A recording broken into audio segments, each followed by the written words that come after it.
Well, folks, here we are once again, man. Only a couple of days removed from one great legend, and here we are giving our respects and our last best wishes to another great legend, Gordon Lightfoot. Unbelievable, man. Um, I don't want to start this tribute reaction off with kind of like my feet dipped in a negative sense, but you know what, y'all? I see patterns of three a lot when I do tribute reactions. There's usually a break for about a month and a half to 2 months, and then all of a sudden, there's a rapid succession of three, only removed usually a week and a half to 2 weeks in between. So, what I'm saying is this: we're in that season where we're going to be losing some of our great influencers. Sad but true. Anyway, man, hey. First off, y'all, before I pop this off, I want to give a shout out and a thanks very much to two people who alerted me to Gordon Lightfoot's passing, Richard Braithwaite and Al Petreni. Richard sent me a text. He's a personal friend of mine. We were in the Navy together, one of my fellow vets. And it's funny, with Harry Belafonte last week, we were on the phone, and all of a sudden he said, "Oh my gosh, Wayne, Harry just passed." And then he texted me late last night. So whenever I get a late night text from Richard, I know that it's something to pay attention to. And he said, "Hey man, Gordon Lightfoot just passed." So sad week in my life. So Al sent me two links, and prayerfully, with fingers crossed, it's going to make it up on YouTube. Al said, "Wayne, one of my favorite singers has died, Gordon Lightfoot. I've attached links to my two personal favorites. They're both live, so it might fare better with the algorithm. Hope you use them. Hope we get lucky if you do. Good to see so much of your stuff getting unblocked. Have a good one, Al." Right on. And so Al sent me Carefree Highway and Sundown. They're both live. And this is a personal treat for me, because where my experience with Gordon Lightfoot goes starts with Sundown. And I saw him for the first time on the Midnight Special, and I believe it was the 1974 version. And that is, I'm pretty sure, the link that was sent to me by Al. So I'm really looking forward to going back in time. Anyway, enough said. Let's hit this up, man. So first, I believe it's Global News that has a little highlight spot on Gordon and his passing. And then we're going to get right into the two videos back to back, Carefree Highway and then Sundown. So first, a highlight of Gordon Lightfoot. Let's get it. With the load of iron ore, 26,000 tons more than the Edmund Fitzgerald weighed empty. Cheers to you, sir. There was something quintessentially Canadian about Gordon Lightfoot, even when he wasn't singing about Canada. Where the morning rain don't fall. It had that feel, didn't it? And if you asked Bob Dylan, he wished Lightfoot's songs would last forever. He was praised by peers from afar and fans here at home. Fellow Canadian Robbie Robertson of the band called Lightfoot a national treasure. You can't jump a jet plane. He was born north of Toronto in Orillia in 1938, and from a young age was considered a musical prodigy. His mother pushed him to perform, and he made his first appearance at Massey Hall as a 12-year-old. His voice hadn't even changed yet. Well, it would. And like contemporaries Joni Mitchell and Neil Young, the baritone sought fame and fortune in the U.S. He lasted 2 years before returning to Canada, where he lived the rest of his life. You could read my mind. That's rare, isn't it? Fame found him when others began covering his songs, and then in 1966 he broke through in Canada. 6 years later, he scored his only #1 hit in the U.S., Sundown. Sundown, you better take care. If I find you, then That's the Midnight Special. It's rumored to have been written about a girlfriend. His life and his loves inspired material he used for his lyrics often. There was a lot to mine. He was married 3 times. The ship was the pride of the American side, coming back from Sunderland, Wisconsin. Arguably his most famous piece wasn't about a woman at all. The wreck of the Edmund Fitzgerald became a piece of Canadian cultural lore, a Canadian hit for us by one of us that we all just knew. It was his signature song. His health deteriorated in his later years. An abdominal issue led to a 6-week coma, and he suffered a stroke on stage. He would later laugh at death. He was healthy in 2010 when a Twitter death hoax announced he had died. Lightfoot even called into a radio station to prove the tweets wrong. Every day goes by. His legacy goes beyond his talents as a singer and songwriter. His distinctly Canadian stories set to music, the ones stars from beyond our borders clamored to sing. And back in his hometown of Aurelia, he'll remain, cast in bronze, maple leaf music notes flowing out of his guitar. Mike Drolet, Global News. It's a good feature spot, of Gordon. All right. And there he is. Well, Carefree Highway. I used to write things down on pieces of paper while traveling around, write down a line or a title, and this one almost got left in the glove compartment of a car in Phoenix, Arizona. We'll do that tune for you right now.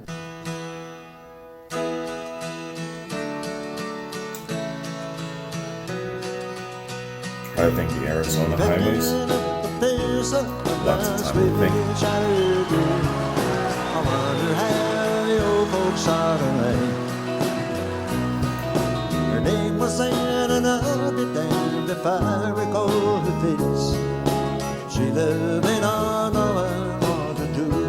Every highway they slip away on you. Every highway you see better days. The morning after blues, from my head down to my shoes. This is one of my favorites. Every highway may slip away on you.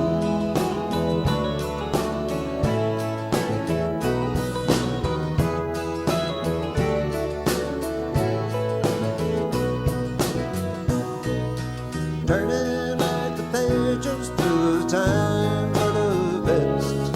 I wonder if the years have close to mine. I guess it must be wanderlust or trying to be free. The good old faithful feeling we once knew. Every highway may slip away on you. Every highway who's seen better days. The morning after blues, from my head down to my shoes. Every highway may slip away on you. May slip away on you. Every highway, I got to say good, my old thing. Every highway, you've seen better days. The morning after blues, from my head down to my shoes. Every highway, they slip away on you. What a great artist. The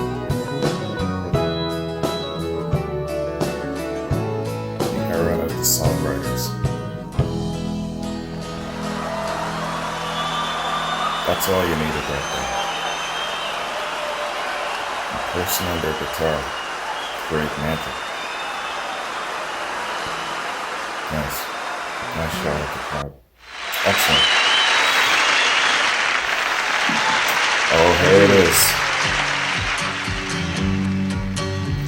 I'll tell you guys why this footage is so special to me.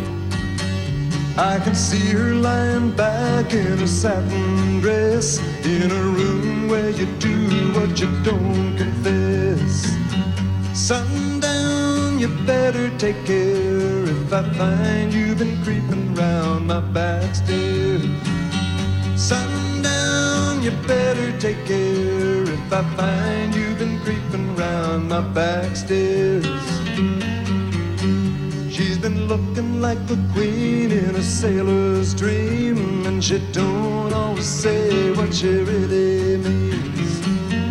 Sometimes I think it's a shame when I get feeling better when I'm feeling no pain. Sometimes I think it's a shame when I get feeling better when I'm feeling I no love the fact that the pain. Midnight Special allowed artists to actually sing live, not I lip sync. can picture every move that a man could make. Getting lost in a loving is your first mistake.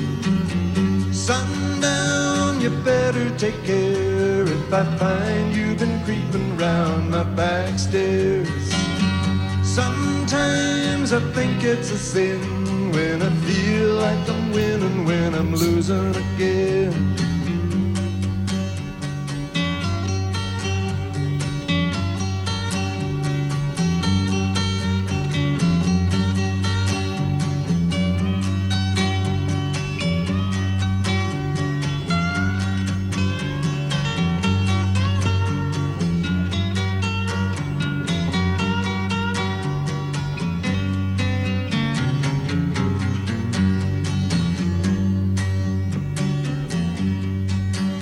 I can see her looking fast in her faded jeans. She's a hard-loving woman, got me feeling mean. Sometimes I think it's a shame when I get feeling better when I'm feeling no pain.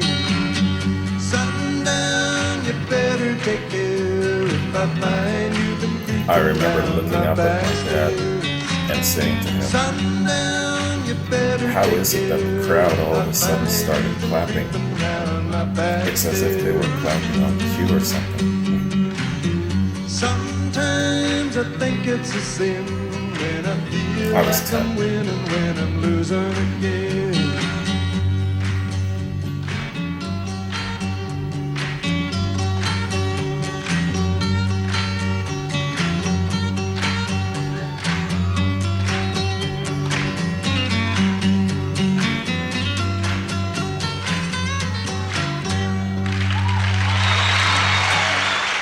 Excellent. Fantastic. Wow. Well, guys, that is the great Gordon Lightfoot. Wow, man, I tell you, there are some artists that, and I've described this often in my rock and roll journey, even though I wasn't brought up primarily on rock and roll, I really appreciate the role rock and roll had in my life and the role folk rock had in my life because it was always there as part of my social climate, as part of our social upbringing. You live your life in the West and there's just certain social pillars that are always a constant, that's always there. And this gent, man, represents a part of that, Fantastic.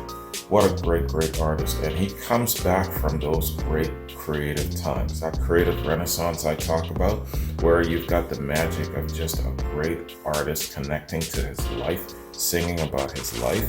And, it's just his creation. It's just his influence of his environment. And just from those ingredients alone, you can produce a fantastic body of music and an entire career. I mean, this guy, he was 84.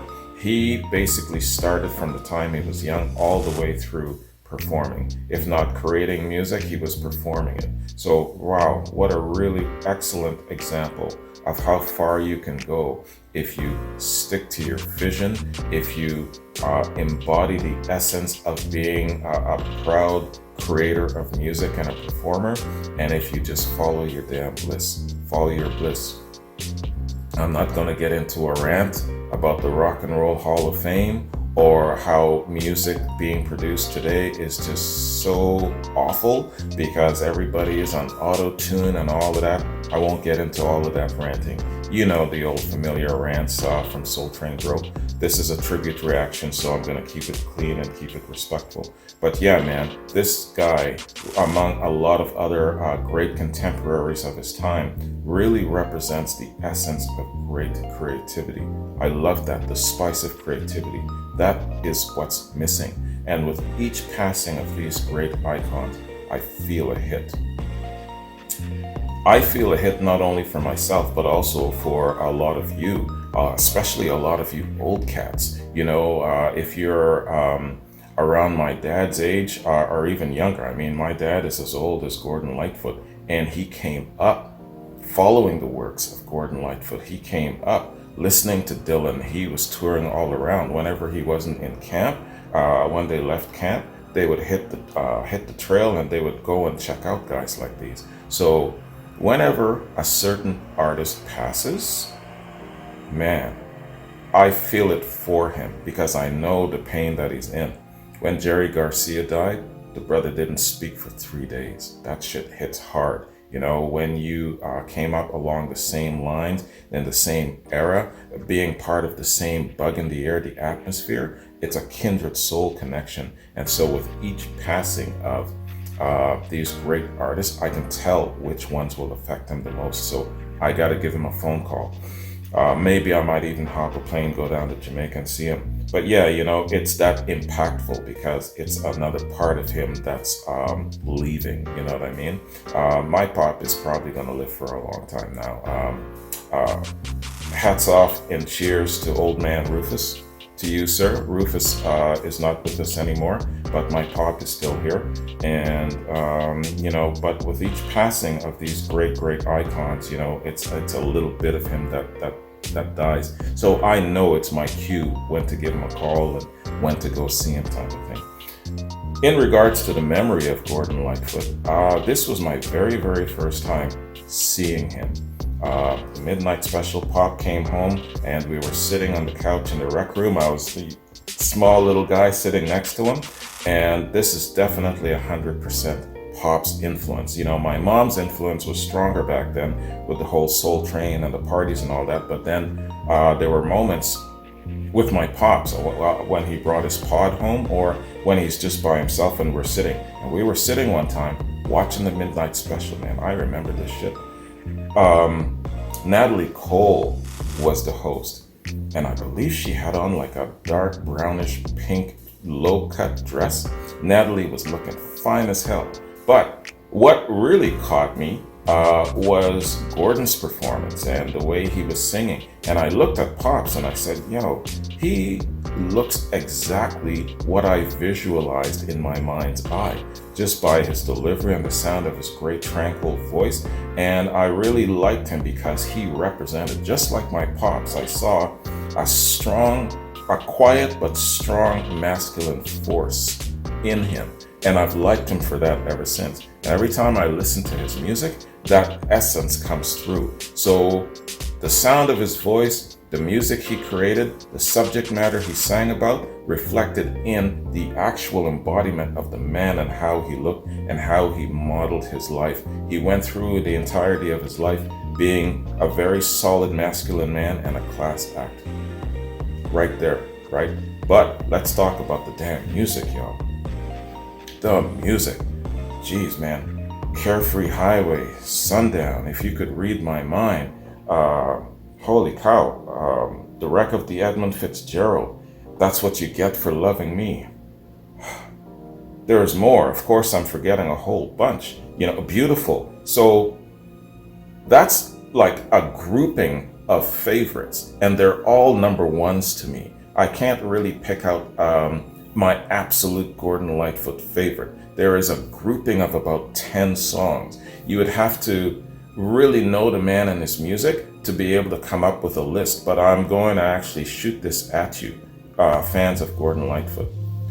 What's your favorite Gordon Lightfoot song? If you're tight grip like me and you can't come up with one, give me a top 5. If that's too hard, give me a top 10. I want to see it, man. Let me know what your favorite Gordon Lightfoot songs are and list them for me. That'll be a really cool thing for me. So, let's do this, y'all. This is my structure. I got to do a little bit of a read. Who might not know Gordon Lightfoot or have heard of him or who's new to my channel, I do a little bit of a kind of a read from Wiki to kind of get people acquainted with the artist. So let's do a quick read, man. Gordon Lightfoot. Gordon Meredith Lightfoot Jr. Born November 17th, 1938 to May the 1st, 2023, was a Canadian singer-songwriter and guitarist who achieved international success in folk rock, and country music. He's credited with helping to define the folk pop sound of the 60s and 70s. He has been referred to as Canada's greatest songwriter and was known internationally as a folk rock legend. Lightfoot's biographer Nicholas Jennings said, his name is synonymous with timeless songs about trains and shipwrecks, rivers and highways, lovers and loneliness. He topped the US 100 with hits like If You Could Read My Mind, Sundown, Carefree Highway, Rainy Day People, another great one, The Wreck of the Edmund Fitzgerald, and had many other hits that appeared in the top 40. Several of Lightfoot's albums achieved gold and multi-platinum status. His songs have been recorded by artists such as Elvis, Johnny Cash, Hank Williams, Jerry Lee Lewis, Neil Young. Damn. Bob Dylan, Judy Collins, Harry Belafonte, great Harry Belafonte, peace to you, sir, rest in peace. The Grateful Dead, Olivia Newton-John, Jim Croce. Let's stop there with that list. The Guess Who recorded a song called Lightfoot on their 1968 album Whitfield Soul. The lyrics contain many Lightfoot song titles. Robbie Robertson of the band described Lightfoot as a national treasure. Bob Dylan, also a Lightfoot fan, called him one of his favorite songwriters and said, I can't think of any Gordon Lightfoot song I don't like. Every time I hear a song of his, it's like I wish it would last forever. Lightfoot became a mentor for a long time. I think he probably still is to this day. Unquote, Bob Dylan. Lightfoot was a featured musical performer at the opening ceremonies of the 1988 Winter Olympic Games in Calgary. He received an honorary Doctor of Laws degree from Trent University in the spring of '79 and was made a Companion of the Order of Canada in May of 2003. Yo man, I can't read all of these accolades and acclaims. There's just so many, man. All kinds of awards. Yeah, I can't read all of this, man. I gotta scroll down. There's way too many. Personal life and death. Lightfoot's band members displayed loyalty to him as both musicians and friends, recording and performing with him for as many as 45 years. Wow. Lightfoot died at Sunnybrook Health Science Center in Toronto on May the 1st, 2023, at the age of 84. His declining health had caused him to cancel his tour 3 weeks earlier. That is something. That is the way I like to see our great icons and influencers go out, still performing as much as they can, and obviously at 84, after a lifetime of great success, he doesn't need the money per se, but it's just following his bliss and staying within that stroke of being creative and expressive and just doing what he loved to do, performing and charming the crowd. So yeah, man, it's really, really fantastic that some of our icons are like that. And it's unfortunate that health will cause them to sometimes fade out. I just heard, for example, that Aerosmith has announced their very, very final farewell tour. And they're saying that, yeah, it's about that time, so pretty soon we're not going to see Aerosmith on any kind of circuit again. So, and it's one of those sad realities. You get older, your body doesn't work, and you slowly fade away. But you're fading away and you're doing it as long as you possibly can. That's definitely following your bliss. That's being in the zone. That's, the blessing that is bestowed upon these artists from way back in the day, all the way to the current, and they can still perform and still give us value. That is really, really a fantastic life, man. Um, I'm just scrolling down, checking my notes. Oh yeah, I want to give a shout out to a really, really cool person, man. This dude is one of my favorite content providers, Michael Nolan, the bottom line.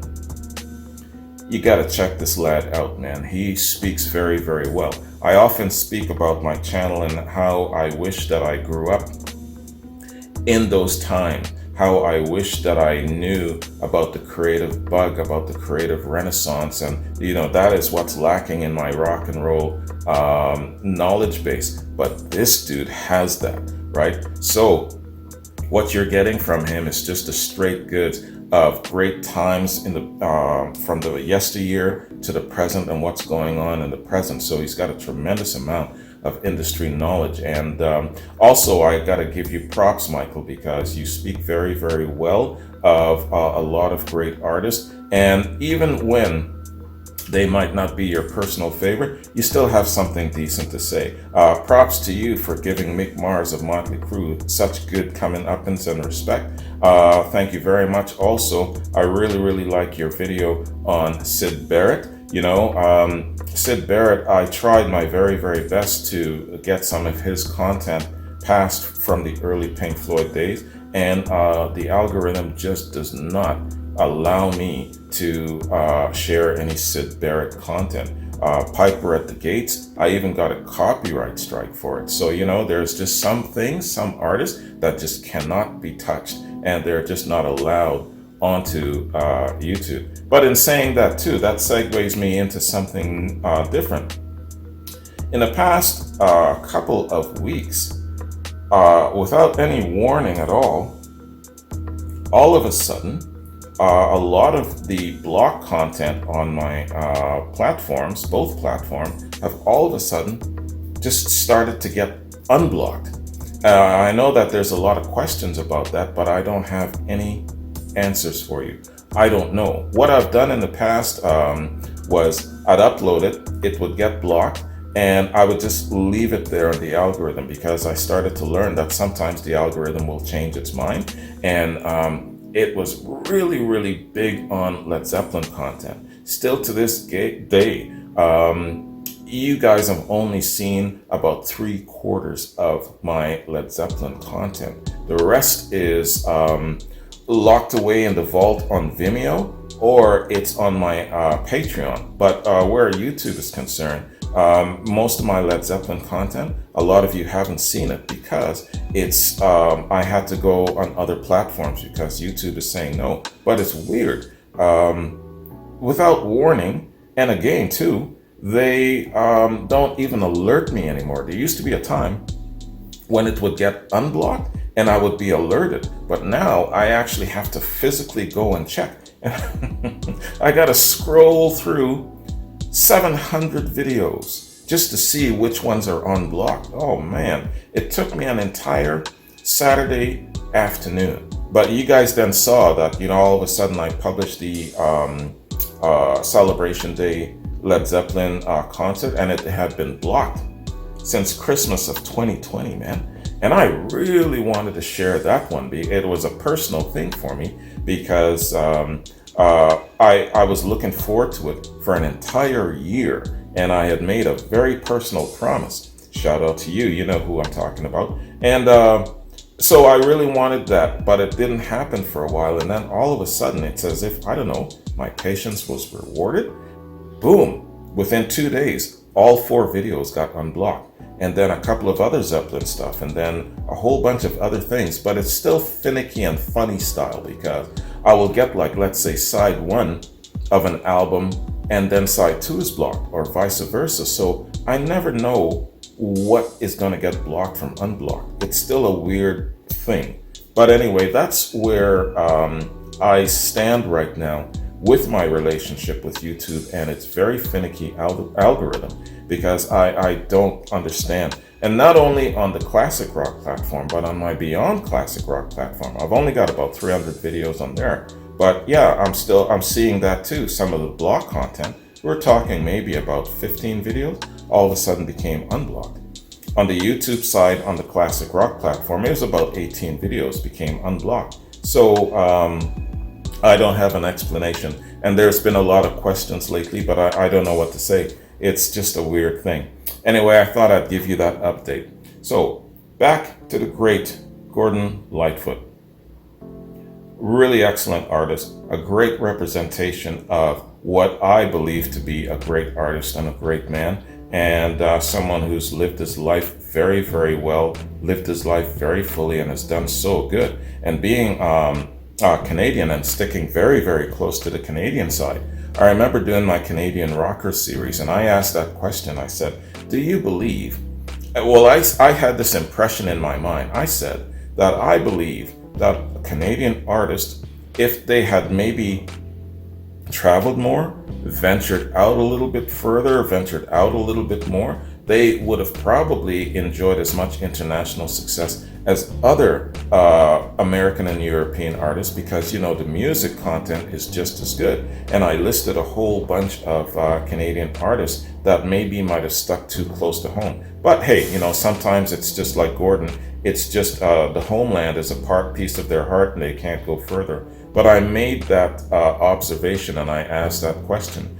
But let me ask you this question about Gordon. Had he stayed, let's say, in the States, toured Europe more, maybe he might have had a bigger international pop. Because when you talk about great creative artists, immediately you'll say, yeah, Willie Nelson, yeah, you know, Bob Dylan, you know, and Gordon Lightfoot is here just as great as those artists, but he is not usually mentioned in the first rung of things. But maybe if he had traveled more internationally, he might have been a part of that first lineup. Now, as you kind of go down the list, then you start thinking, and then you're like, oh yeah, and we can't forget about the great Gordon Lightfoot. So usually he is a thought after that fact, right? But he's just as talented and just as accomplished.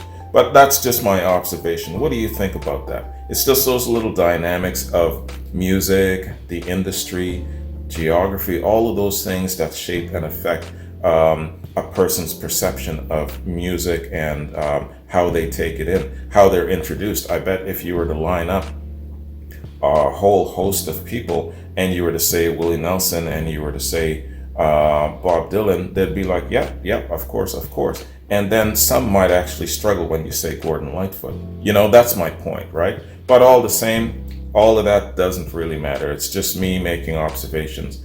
But my overall observation is that we've lost a really, really fantastic artist, a very influential and a legendary icon, and I'm definitely going to miss him greatly, because he's got a piece here. Great memories of me and my pop sharing that moment, watching him on the Midnight Special. And then after all of that, you know, all of the music that he has written, and even though I wasn't brought up on classic rock, folk rock, and whatnot, I can still, off the top of my head, if you force me, come up with probably 10 Gordon Lightfoot songs, right? So that's really saying something about the greatness of his music and also the reach of his influence. You know, I can talk about this guy all day, but I won't. So thanks very much for joining me, man. It saddens me that we have to say goodbye to such great artists, but it's the season, isn't it? So, and I know that I'm a little superstitious about my pattern of threes, but I usually end the video saying that I hope I don't see you anytime soon. And that really is my intention, but I just have this feeling, it's just that season. Anyway, I'm going to miss Gordon Lightfoot. Let me know what Gordon Lightfoot means to you, and let me know if he has been any kind of influence in your life and what your favorite songs are from him. All right? So have a good one. Take care. And I really hope you don't see me anytime soon. Peace.